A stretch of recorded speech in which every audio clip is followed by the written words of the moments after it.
The discovery, the silence of space had always been absolute for 12,000 cycles.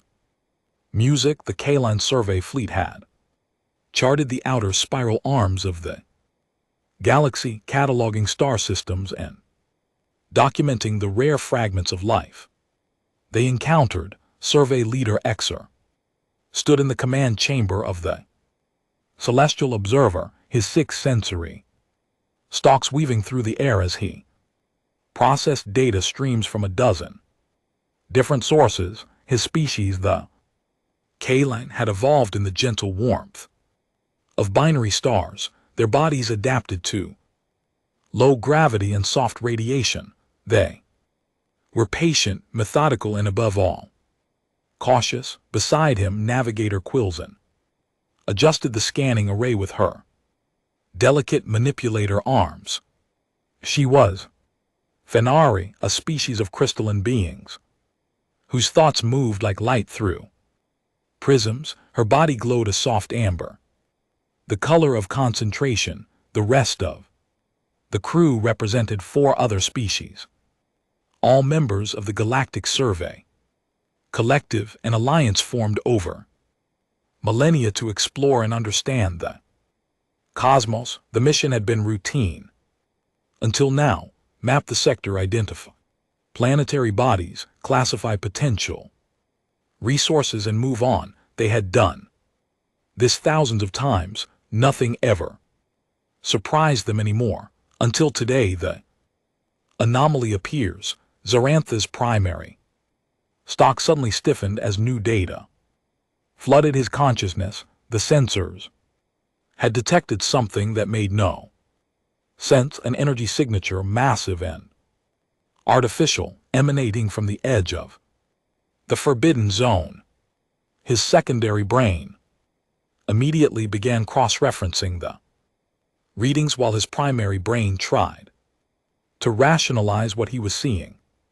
Quillen, he said, his voice a melodic series of tone that the ship's translator converted for the multilingual crew. Confirm these readings. I'm detecting a power source equivalent to a small star. Quilzen's crystalline form shifted, light dancing through her facets as she processed the information. Her glow shifted to purple, the color of confusion and concern.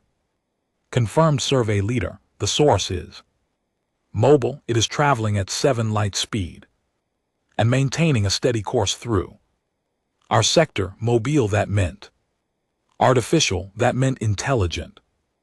Zarin felt a flutter of excitement mixed with caution.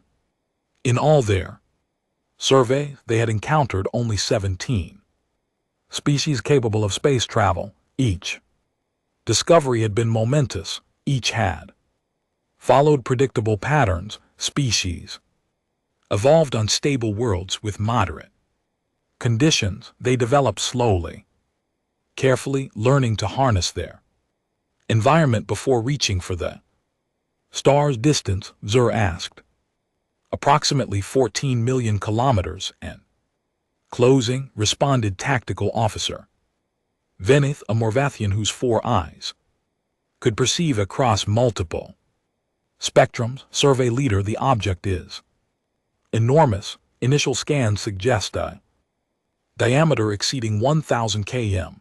The command chamber fell silent. Every member of the crew turned their various sensory organs toward the main display. 1,000 km. The largest vessel ever constructed by the collective measured barely 30 km from end to end. This object was more than 30 times that size. Tracing the origin. Zarantha's training took over.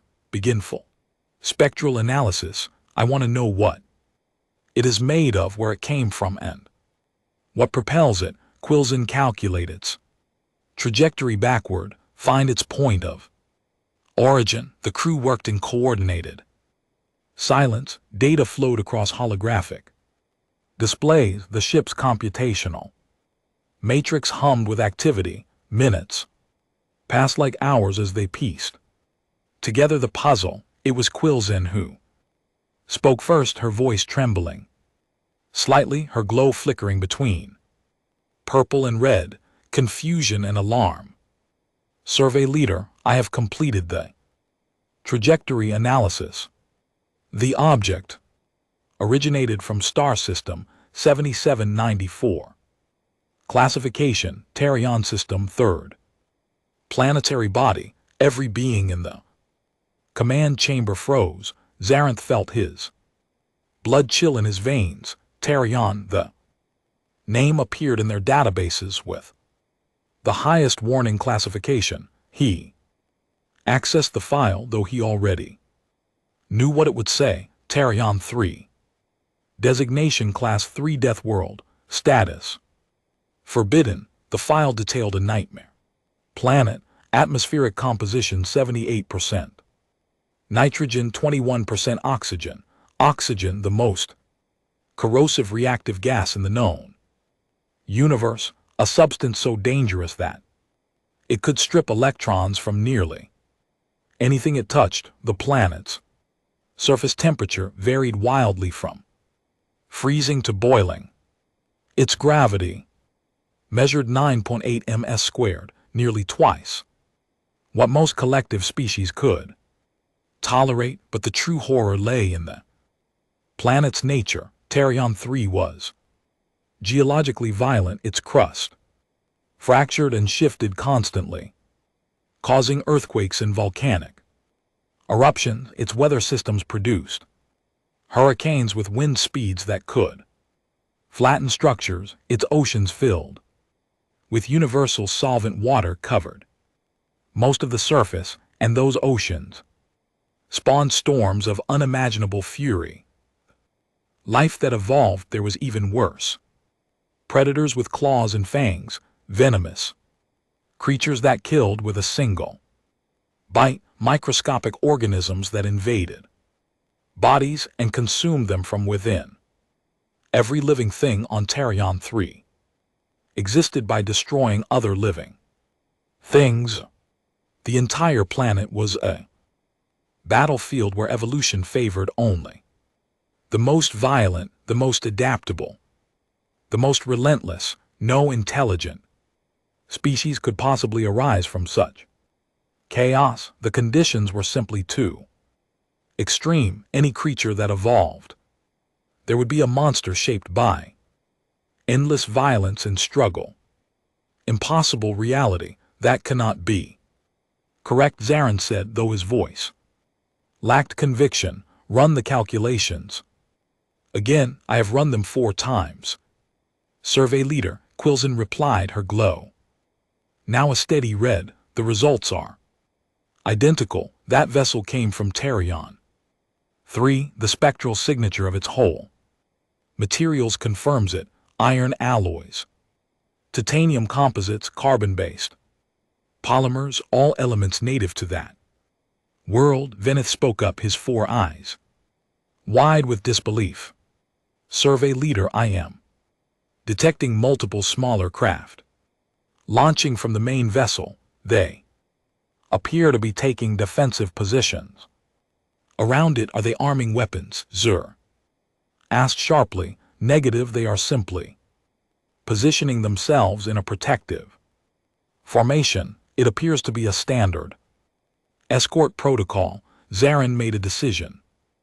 Activate communication arrays. Broadcast standard greeting protocols on all frequencies. If there are intelligent beings aboard that vessel, they deserve the chance to respond peacefully. The crew obeyed, though several showed signs of nervousness. Their various forms of anxiety manifested differently. Quilzen's glow flickered. Vanitha's eyes dilated and contracted rapidly. A Serati engineer in the back of the chamber released a puff of distress pheromones. They waited. The vessel continued its approach, neither accelerating nor slowing. Its escort craft maintained their positions with precision that spoke of discipline and training. Whoever controlled that massive ship knew exactly what they were doing. Then After what felt like an eternity, the communication console lit up. They were receiving a response, first contact. Zarin steadied himself, display the transmission, the holographic projector activated and an image materialized. The center of the command chamber. Zarinth had studied xenobiology extensively. He had seen many forms of life across the galaxy, but nothing had prepared him for what he saw now. The being was bipedal, standing upright on two powerful legs. Its body was covered in some kind of dark blue fabric that appeared to be a uniform of sorts. The being's skin was a light brown color, stretched over a frame that suggested both strength and flexibility, but it was the face that captured everyone's attention, two eyes forward facing the unmistakable mark of a predator species, a nose positioned above a mouth that, when it opened to speak, revealed rows of white structures designed for tearing and grinding. The being's entire structure spoke of a creature built for hunting, for surviving, for overcoming. This is the Terran explorer ship Horizon's End, the being said. The translator worked quickly, converting the alien sounds into something comprehensible. The original voice had been deep and resonant, shaped by vocal cords designed to produce powerful sounds. I am Ambassador Marcus Reeves of the United Terran Coalition. We represent the people of Earth. We have traveled a long distance searching for others who look to the stars with wonder. We come in peace, seeking knowledge and friendship.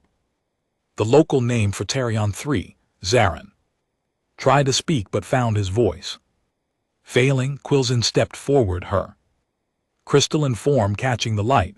This is Survey Leader Zarin of the Kaline Survey Fleet, representing the Galactic Survey Collective, she said, her voice steadier than Zarin could manage. We are an alliance of 6 species dedicated to exploration and understanding. We greet you with caution and curiosity.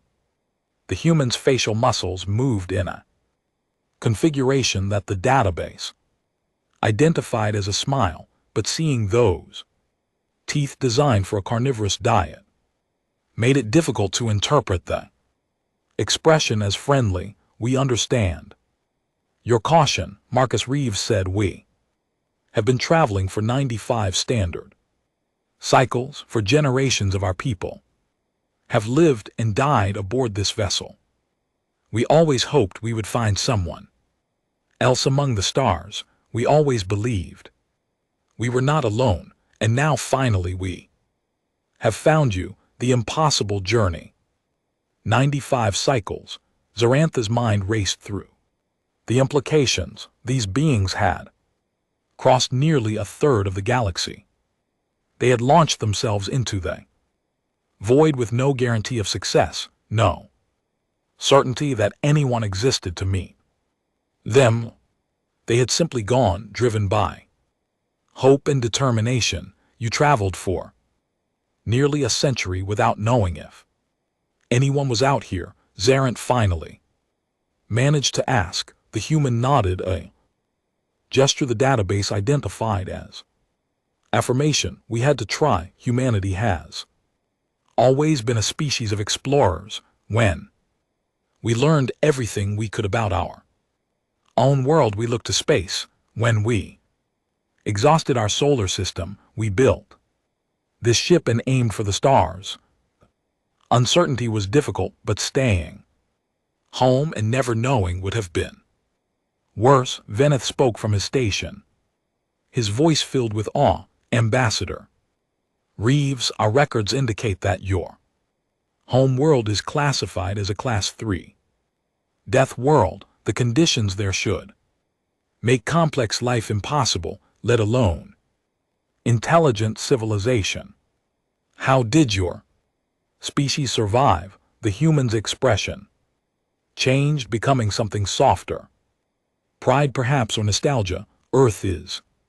Harsh, yes, but it is also beautiful. It made us strong, it taught us to adapt, to cooperate, to never give up. Every challenge our world presented, we overcame, and those challenges shaped us into who we are today. Zarin felt something shift in his understanding. These beings were not monsters, they were survivors. They had faced a world that wanted to kill them at every turn. And instead of being destroyed, they had thrived. They had built civilizations, developed technology, and ultimately reached for the stars. Ambassador Reeves, Zarin said, his voice stronger. Now, would you permit a delegation from our vessel to visit yours? We have many questions and we would like to understand your species better.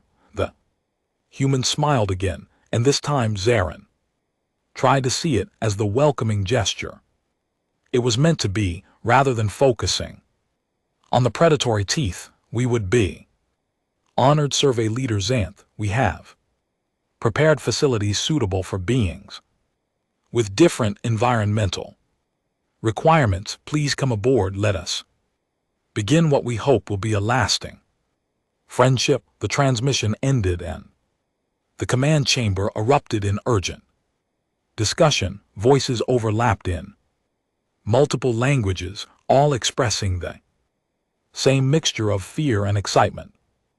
Zarinth raised his central stalk for silence. Prepare the diplomatic shuttle. Full environmental suits and standard security protocols. We are going to meet the humans. As the crew scrambled to obey, Zerth looked out at the massive vessel hanging in space before them. Ship built by beings from an impossible world, crewed by creatures that should not exist, seeking connection across the vast darkness, against all logic, against everything he had been taught. Zarin felt hope. Perhaps the universe was more wonderful and strange than any of them had imagined. Perhaps there were possibilities beyond their understanding. He would soon find out. The journey to the human vessel would take less than an hour. In that time, everything he knew about life, survival, and the nature of intelligence would be challenged. The celestial observer adjusted its course, moving toward the horizon's end. Behind them, the stars watched in silence, witnesses to a meeting that would change the galaxy forever. The understanding. The diplomatic shuttle detached from the celestial observer with a soft hiss of pressurized seals. Inside, survey leader Exer sat alongside 5 specialists representing different fields of expertise. Quilzen occupied the navigation station, her crystalline form pulsing with nervous energy. Beside her sat Dr. Mavora, a Velic biologist whose tentacled body coiled around a specialized support frame. Security Officer Korin, a heavily armored Dravian, kept watch on the tactical displays. Communications expert Thessa and cultural analyst Porvin completed the delegation. As they approached the human vessel, its true scale became overwhelming. The horizon's end was not merely a ship, it was a mobile world, a piece of a deadly planet transported across the galaxy. Lights glowed from thousands of windows, suggesting vast interior spaces. Structures that resembled gardens or parks were visible through transparent domes. Smaller vessels moved around the exterior like insects around a hive, performing tasks with coordinated precision. Zerth watched in silence as the shuttle entered a docking bay large enough to hold 10 collective cruisers. Atmospheric pumps activated, flooding the bay with breathable gas mixtures. The bay doors sealed behind them with mechanical precision that spoke of engineering far beyond what he had expected from a species only recently emerged into space. Entering the human world, the shuttle door opened and Zarin stepped onto the deck of the human vessel. The artificial gravity immediately pressed down on him exactly 9.88 ms squared. Earth standard, his environmental suit compensated, but he could feel the crushing weight of it. This was the gravity these beings lived in every day. The gravity that had shaped their bones, their muscles, their very existence. Waiting for them was a human female, dressed in a crisp uniform of deep blue. With silver markings, she was shorter than Ambassador Reeves, but carried herself with unmistakable confidence.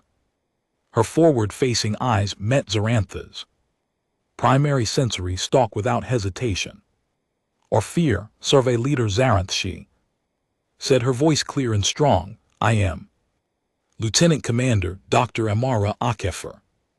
Welcome aboard the Horizon's End. I will be your guide during your visit. We have much to show you, and I believe you will find our species quite remarkable. Zaranth extended his greeting appendage, a gesture of peaceful intent. Thank you, Lieutenant Commander. We are eager to learn about your people and understand how you have accomplished what we believed impossible. Dr. Akefer smiled, that Predator's expression that Zarin was learning to interpret as friendliness. Then let us begin, please. Follow me. They walked through corridors that seemed to stretch endlessly in all directions. Zarin noticed immediately that the ship's design philosophy differed dramatically from collective vessels, where collective ships prioritized efficiency and minimal resource usage. The Horizon's End appeared built for redundancy and resilience. Every 100 meters, massive bulkhead doors stood ready to seal. Emergency supply stations lined the walls. Control panels at every intersection allowed for localized system management. The ship was designed to survive catastrophic damage, to seal off compromised sections and continue functioning. The Horizon's End is divided into 42 autonomous sections, Dr. Akefer explained as they walked. Each section has independent power generation, life support, food production, and medical facilities. If half the ship were destroyed, the remaining sections could sustain our entire population. We call it compartmentalized survivability. You designed your vessel expecting it to be partially destroyed, Quilzin observed, her glow shifting to orange with fascination. We designed it expecting anything that could go wrong eventually would go wrong, Dr. Brokefer corrected. Humans always plan for failure. We ask ourselves what disasters might occur, and then we prepare to survive them. Hope for the best, prepare for the worst. That is our philosophy. The preserved Deathworld. They approached a massive, transparent wall that looked into an interior chamber. Zarin stopped abruptly, his sensory stalks recoiling in instinctive fear. Inside the chamber was a section of Earth itself. Trees rose toward artificial lights that mimicked solar radiation. Plants covered every surface in aggressive shades of green and brown. The air inside was thick with oxygen, that corrosive gas that could burn through organic tissue. And moving through this dangerous environment were humans walking, sitting, playing. Children ran along paths while adults tended to plants or simply sat beneath the trees. This is Biodome 14, Dr. Akefer said with evident pride. We have 28 such domes throughout the ship. Each represents a Different Earth ecosystem, forests, grasslands, wetlands, mountains, even oceanic environments, they provide food, oxygen generation, water purification, and psychological comfort. You brought your death world with you, Dr. Mavara whispered, her tentacles writhing with distress. Dr. Akepper turned to face the Velic biologist, her expression becoming gentle. We brought our home with you. I understand Earth seems terrifying to you, but to us it is beautiful. Those trees provide shade and release oxygen. Those flowers attract pollinators for our crops. The soil beneath them is alive with microorganisms that break down waste and create nutrients. Everything exists in balance, a balance built on consumption and death. Corin rumbled from behind his armor plating. Yes, Dr. Akepher agreed without hesitation. Life on Earth consumes life.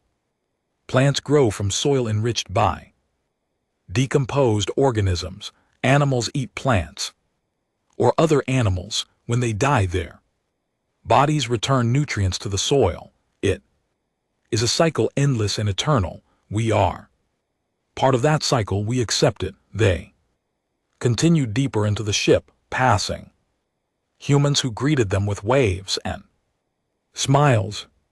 Children pointed excitedly, asking questions of their parents. There was no fear in these people, only curiosity and joy. They had been waiting their entire lives for this moment.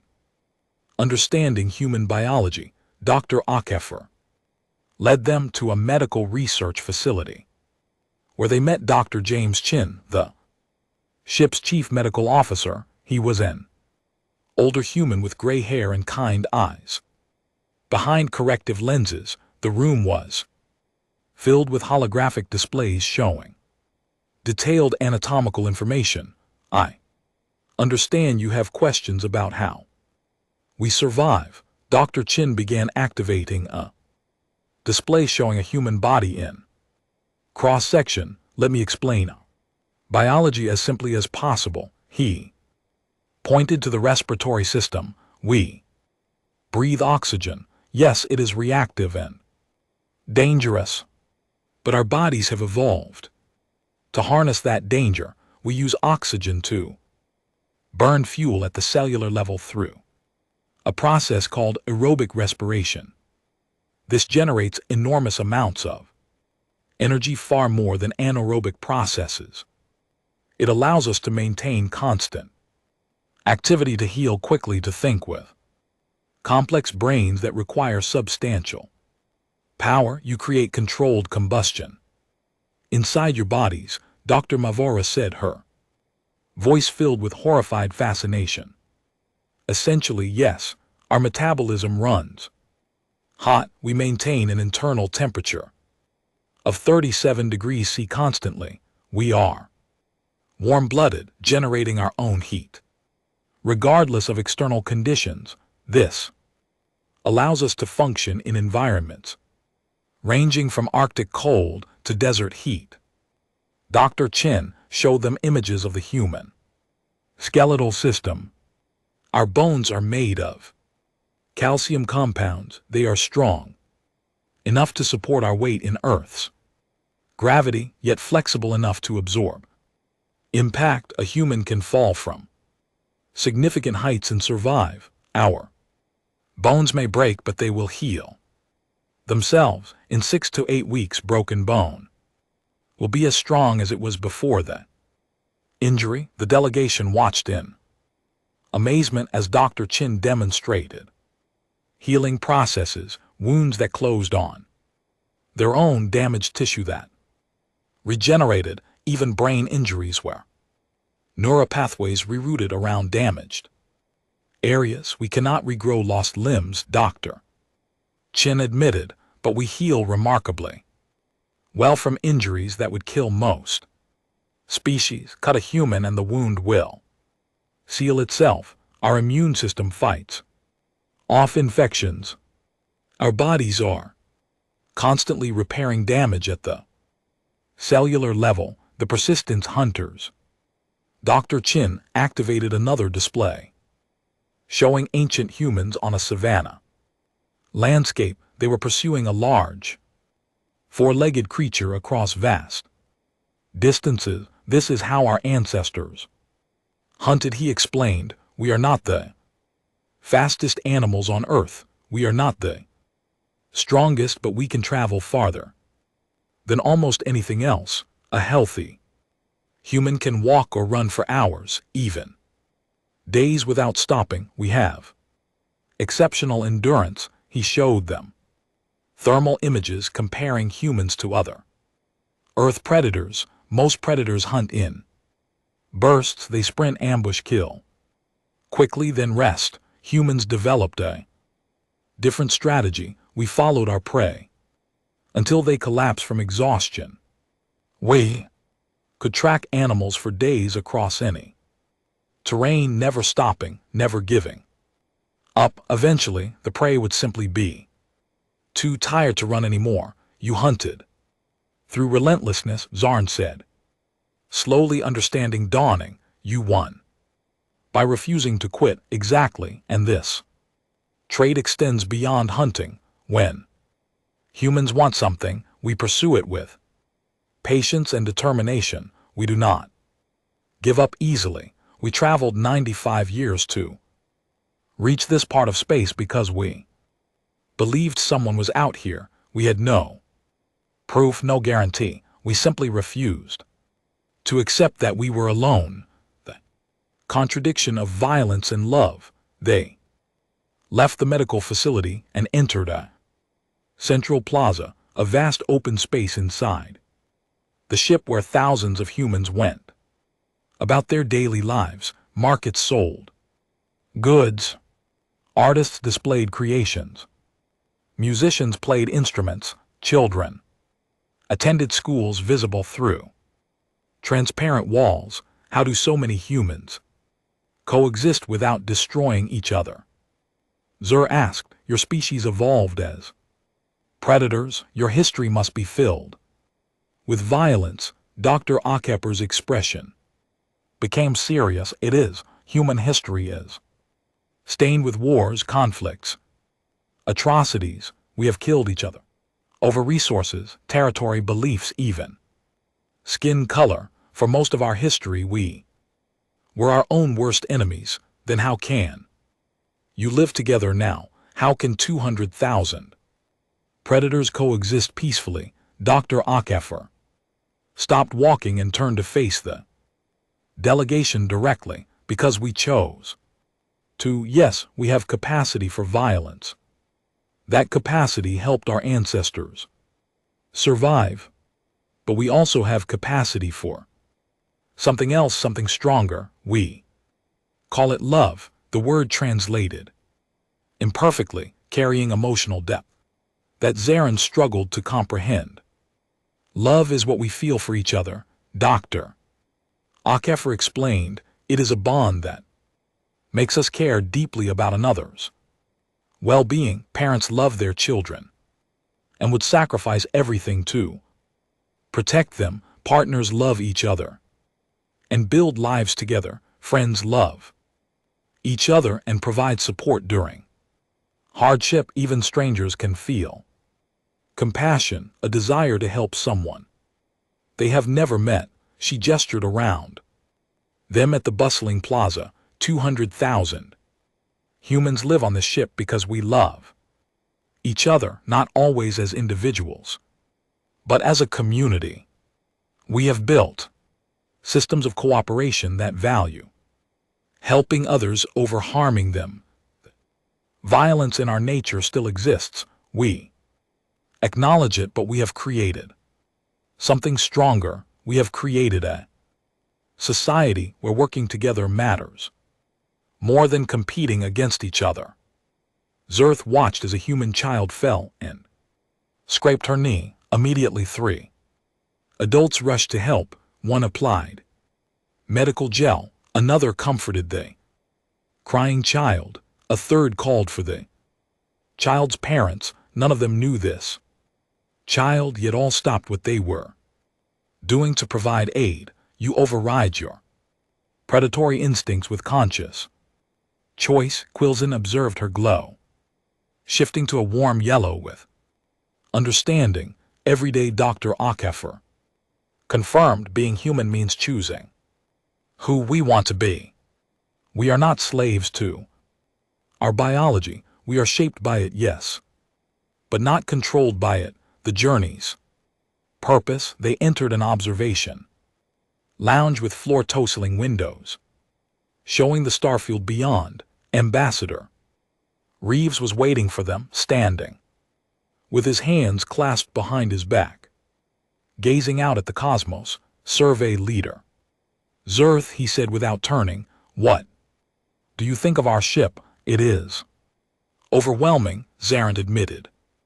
Everything about your species defies what we thought possible. You come from a world that should have destroyed you.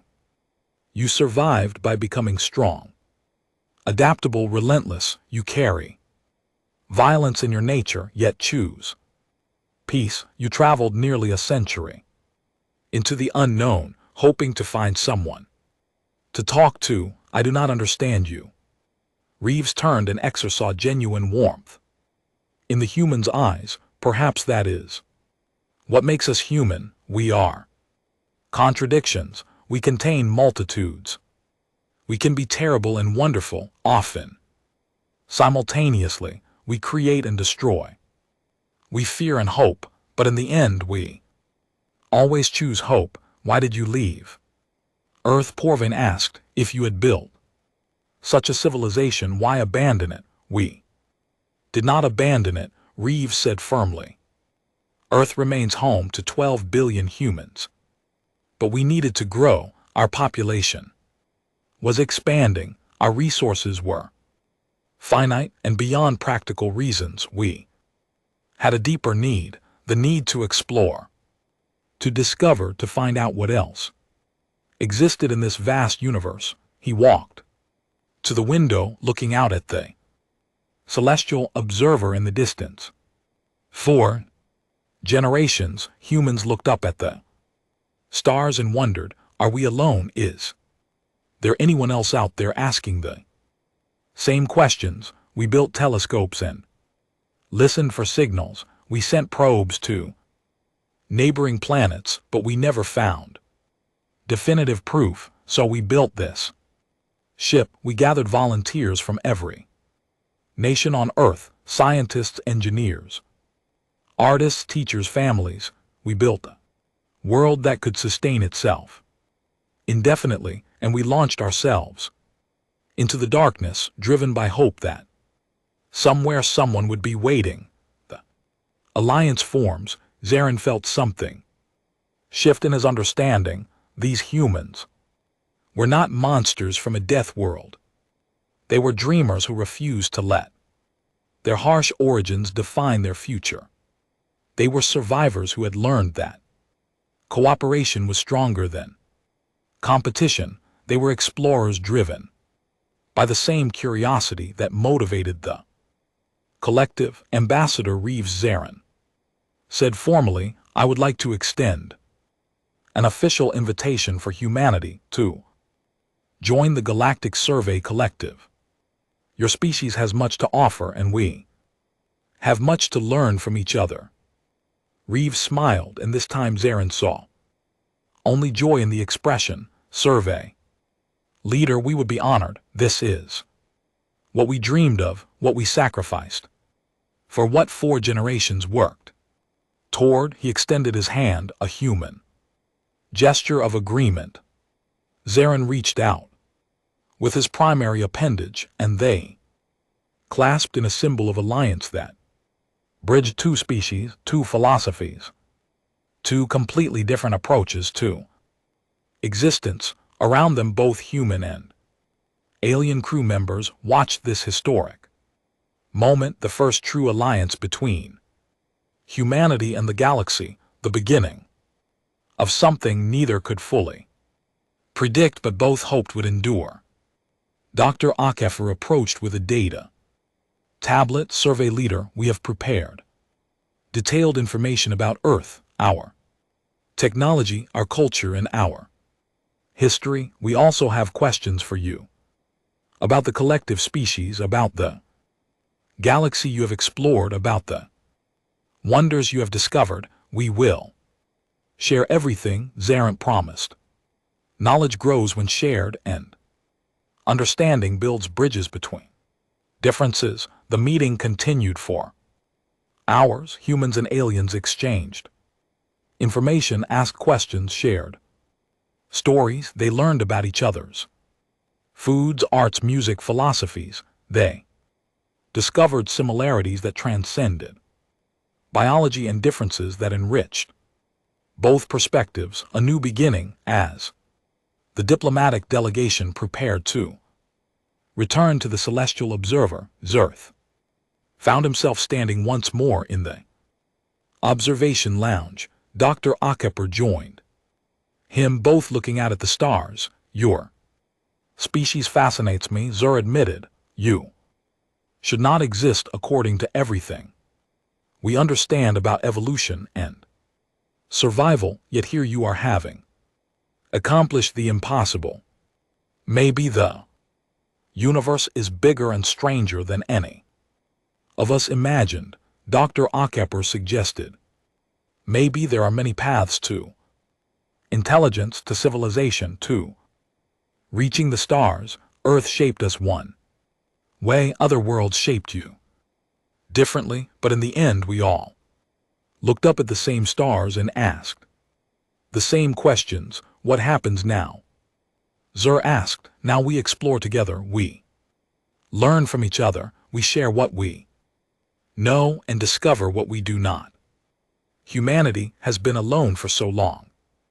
Having friends among the stars changes everything. Zaranth felt his sensory stalks wave in what might have been the Kaline equivalent of a smile. The collective has existed for millennia. We thought we understood the galaxy. Then you arrived and showed us we understood nothing. You have reminded us that the universe still holds wonders we cannot imagine. As the shuttle carried the delegation back to their ship, Zerth looked back at the horizon's end, that massive vessel filled with humans, those impossible beings from an impossible world. They had crossed the galaxy on hope alone. They had refused to accept isolation. They had built something beautiful from the harsh lessons there. Deathworld taught them. The celestial observer and the horizon's end hung in space together, two ships from two completely different origins, united by curiosity and the desire to understand. Around them, the stars continued their eternal dance, witnesses to a friendship that would reshape the galaxy. In the command chamber, Zarant began composing his report to the collective council. They would need to update their classification systems. Death worlds could produce intelligence, predatory species could choose cooperation, and sometimes the most wonderful discoveries came from the places you least expected. The universe had just become infinitely more interesting, and humanity, those remarkable survivors from Earth, would help the collective explore it in ways neither could have imagined alone. The journey was just beginning, and both species faced it with hope, determination, and the shared belief that together they could accomplish